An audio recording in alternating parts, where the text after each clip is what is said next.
आपका ये जीवन बहुत अच्छा है, आगे का जीवन भी अच्छा होगा।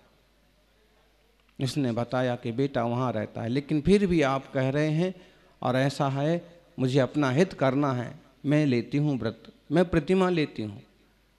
पड़ोस में खड़ी महिला ने कहा, फिर आप तो हर साल जाते हो 2 महीने के लिए अमेरिका, फिर वहाँ क्या होगा? उसने कहा कि नहीं जाऊंगी। किससे नहीं जाओगे? बेटा बहू बुलाते, नहीं जाएंगे। नहीं जाएंगे तो मेरा क्या काम हो जाएगा?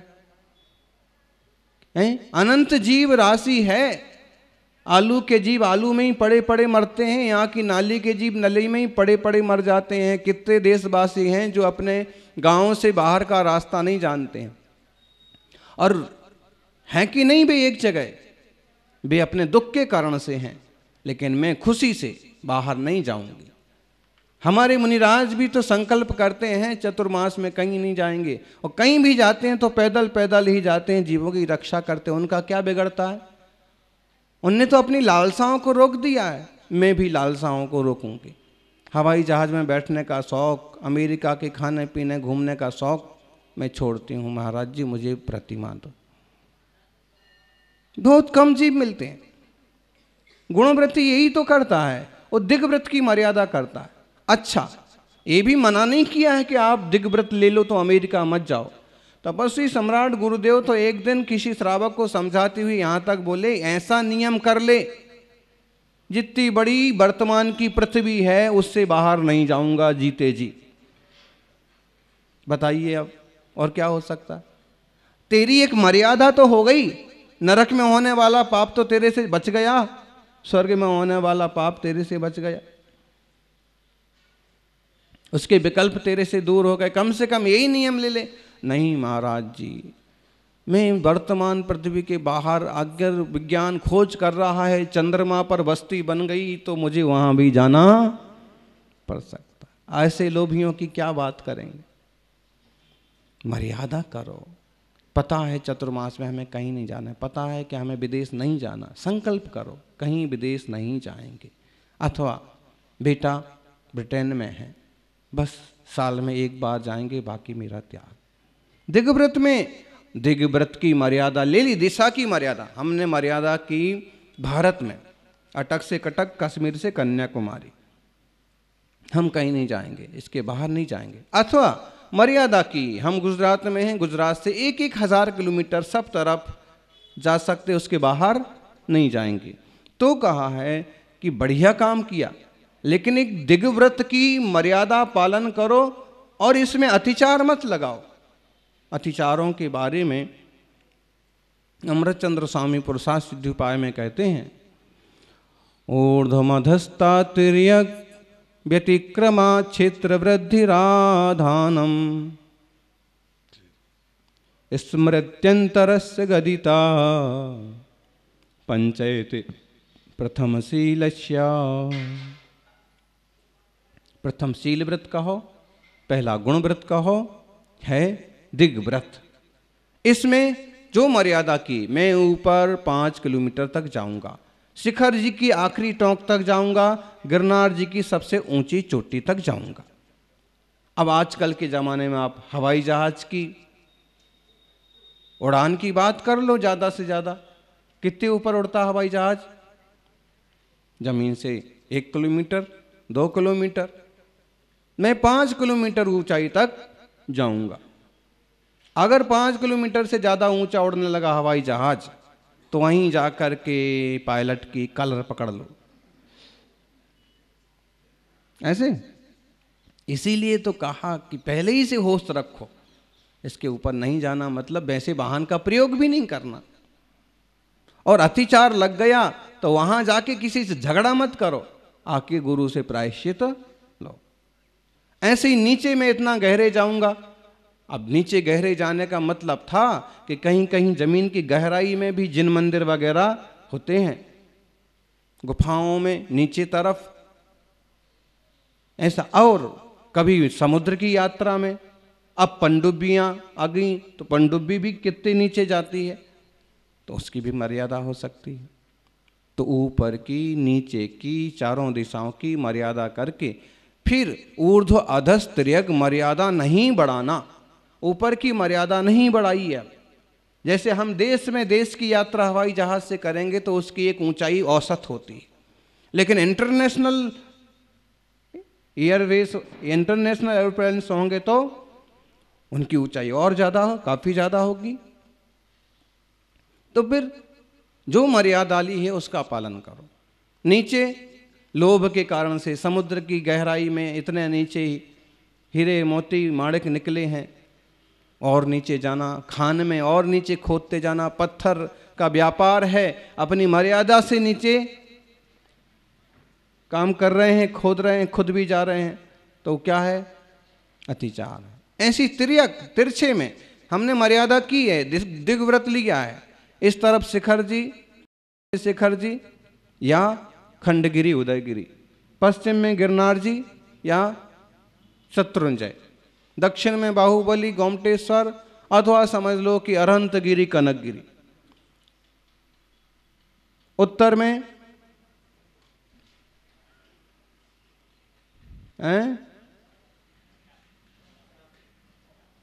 अष्टापद पूरब में है, उत्तर में अष्टापद बोलो, उत्तर में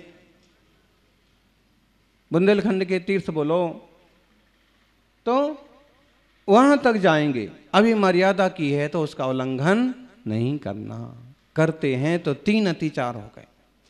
फिर क्षेत्र वृद्धि कर ली इनकी, अतिचार हो गया। भूल गए, मेरे को याद ही नहीं है मैंने कोई दिग्व्रत लिया था, मैंने कोई मर्यादा की थी। भूलना दोष है। और क्षेत्र को बढ़ा लेना, भाई इस तरफ में 1000 किलोमीटर का नियम था, इस तरफ भी 1000, तो इधर के 1000 किलोमीटर से 500 इस तरफ बढ़ लेता हूं, इधर व्यापार के ज्यादा चांस है। ये अतिचार है। एक दिग्व्रत स्वीकार करें, अतिचार से बचें। देशव्रत, दिग्व्रत माने जो बड़ी मर्यादाएं बनाई उसके भीतर छोटी मर्यादाएं करना और पालन करना। जैसे अभी पता है हमको मुनि संघ विराजमान है और हम कहीं जाने वाले नहीं हैं, जब तक पंच कल्याणक प्रतिष्ठा नहीं हो जाएगी तब तक हमारा गांधीनगर से बाहर जाने का त्याग है, अथवा गुजरात के बाहर नहीं जाएंगे। ये क्या हो गया? देशव्रत हो गया। बड़ी थी मर्यादा, लेकिन हमने कुछ दिनों के लिए और लिमिटेड कर दी। फिर हमने और निश्चित कर लिया, नहीं दिवाली तक कहीं जाना ही नहीं है, दिवाली तक हम अपने इस 22 सेक्टर के बाहर भी नहीं जाएंगे। फिर हमने आज के दिन की मर्यादा की, आज मेरे को कोई काम भी नहीं, कोई जंजाल भी नहीं है, आज तो अष्टमी है, यहीं बैठेंगे जिनालय में मुनिराज के पास, ज़्यादा से ज़्यादा घर जाएंगे, बाकी मेरा इस मोहल्ले के अलावा सब त्यागी। देशव्रत हो गया। ऐसे ही किसी तरह तरह के नियम व्रतों में अपने संकल्प कर सकते हैं। फिर कहा अतिचार नहीं लगाना, नियम तो ले लिया, मैं मंदिर से बाहर नहीं जाऊंगा। अब दोष कैसे लगता है? प्रेष्यस्य संप्रयोजन मानयनम शब्द रूप विनिपातौ क्षेपोपि पुद्गलानां द्वितीयशीलस्य पंचेति। दूसरा गुणव्रत और 7 शीलों में दूसरा शील व्रत। देशव्रत, देशावकाशिक व्रत से समंत्रभद्र स्वामी ने कहा। कैसे दोष लगा? भाई मेरा तो जाने का त्याग है, मैंने नियम किया है कि 22 सेक्टर के बाहर नहीं जाऊंगा, मोहल्ले के बाहर नहीं जाऊंगा, ये महावीर नगर के बाहर नहीं जाऊंगा, लेकिन साग भाजी खरीदना है। अरे उपवास आज का है, कल का थोड़ी ना है। सुबह सुबह सब महंगी मिलती है, अभी थोड़ा समय ढल गया है, शाम का टाइम है, तुम बाजार जा रहे हो तो तुम लेते आना, किसी को भेजना जाओ, या फिर कोई जाते हुए कोई बोलना मेरे लिए भी लेते आना। ये अतिचार हो गया। प्रेष्यस्य संप्रयोगा, कोई आने वाला है तो उससे मंगवाना, शब्द से आवाज करना।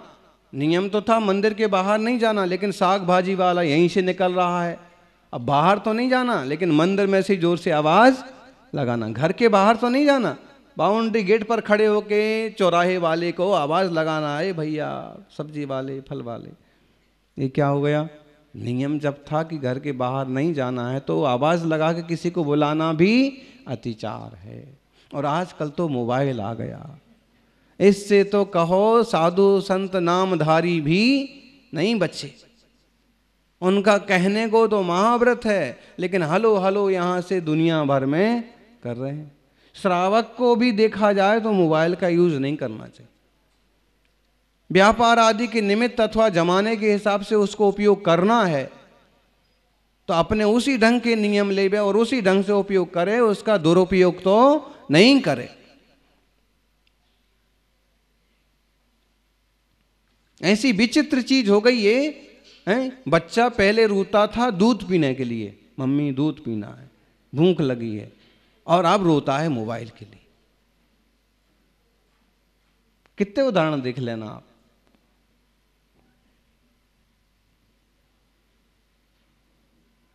कितनी तेजी से जमाना बदल रहा। मालूम पड़ा कुछ दिनों बाद तो सिम कार्ड लेके ही पैदा होगा। हैं, आजकल तो आधार कार्ड वगैरह तो बनता है, बोले पैदा ही होते ही बना लेते कई लोग तो। हैं, आधार कार्ड से कोई हमारा आधार है क्या? सिम कार्ड से कोई हमारा जीवन है क्या? हमारी आत्मा के आधार से हम हैं। हमारे ज्ञायक स्वभाव ही हमारा सब कुछ है। लेकिन आसक्तियां हमें छोड़ने नहीं देती ना। जमीन में पांव गड़े हुए आदमी, कीचड़ में सना हुआ घुसा हुआ आदमी, निकलना बड़ा मुश्किल है। यूं खड़ा है धरती पर तो दौड़ सकता है। आसक्ति छोड़िए, आसक्ति हमें डुबा देती है। जो ज्यादा जोड़ जोड़ के रखता है ना, उससे सारा छीन लिया जाता।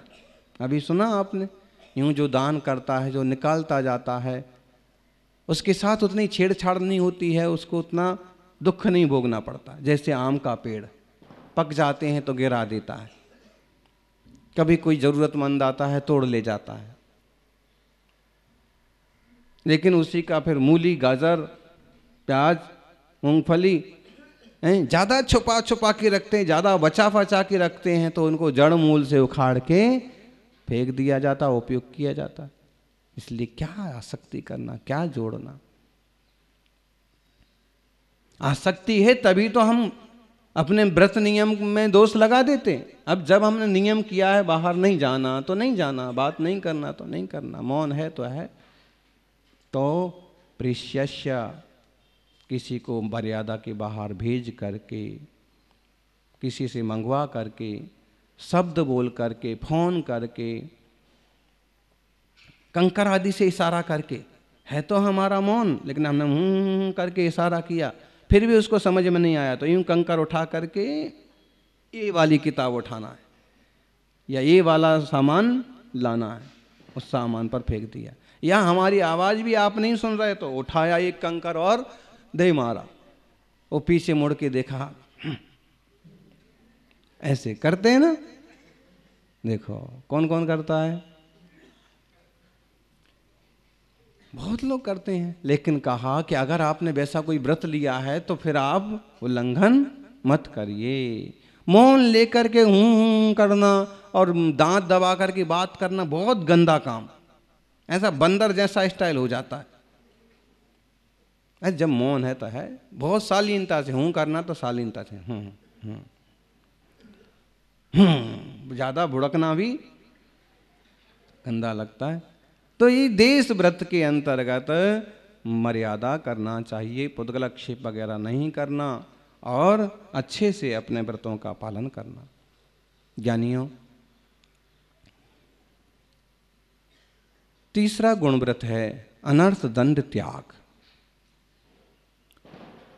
अनर्थ दंड मतलब क्या? अनर्थ मतलब बेकार, दंड मतलब पाप, त्याग मतलब त्याग करो।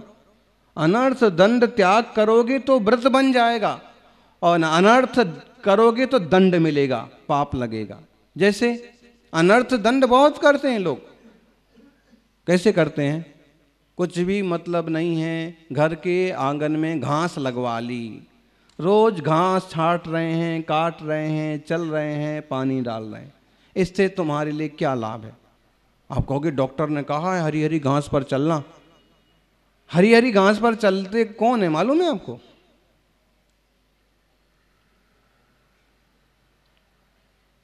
नहीं मालूम। हरी हरी घास किसको पसंद होती है सबसे ज्यादा? गाय को? वो बोल रहे गधे को। गाय को पसंद होती है, गधे को? डॉक्टर जो बोल रहा है उसका बोलना सही हो सकता है, लेकिन हम भी तो सोचें कि एक इंद्रिय जीव राशि है, उस पर पांव रख करके हम खोनते चलेंगे तो हमारी आंखों की थोड़ी बहुत रोशनी बढ़ गई कि हमारा थोड़ा स्वास्थ्य सुधर गया, लेकिन पाप तो उससे अनंत गुना हो गया। हम क्यों घास पर चलेंगे? हम यूं पेड़ पौधे देख लेंगे, पेड़ पौधों के बीच में घूम लेंगे, बैठ लेंगे, ध्यान कर लेंगे, मिट्टी पर चल लेंगे, लेकिन पौधों पर चलना जरूरी है क्या? फूलों पर चलना जरूरी है क्या? अनर्थ दंड है, बेकार की चीज है। पानी आ रहा है सरकार की तरफ, आप अपना बिल भरते हो मान लीजिए, या आपके घर के पास भी नल है और खुला छोड़ दिया, किसी ने टोका तो वाह हम पैसा तो देते हैं। अरे पैसा देते हो तो क्या हुआ है? वो बहता हुआ पानी वापस आएगा क्या? और वो जो पानी सारा नाली में जाके जहर बन जाएगा, वो किसी के काम आएगा क्या? तो आप उसको रोक देते तो कम से कम वो पानी सुरक्षित होता, किसी के काम आता। अनर्थ दंड। गाड़ी धो रहे हैं लोग, ऐसे खुद नहाए ना नहाए, गाड़ी को पहले नहाते, उसको चमकाते, और सड़क को, अपने घर के द्वार को, देहरी को धोते बैठते रहते हैं, और कई बार तो नालियां तक साफ कर डालते अपने घर के पास की। कितना पानी बर्बाद कर रहे हैं। अनर्थ नहीं हो तो क्या? और आजकल तो आप देख लो अनर्थ ही है बहुत सारा। रोज साबुन लग रही है, रोज शैम्पू हो रहा है, रोज क्रीम। जितने प्रसाधन आज आ गए पोतने के, इतने प्रसाधन तो शायद देवताओं को भी दुर्लभ है। हम तो देखे बचपन में काली मिट्टी होती थी और काली मिट्टी से सिर धो लिया, हाँ बोले इसलिए महाराज जी सांवले हो गए।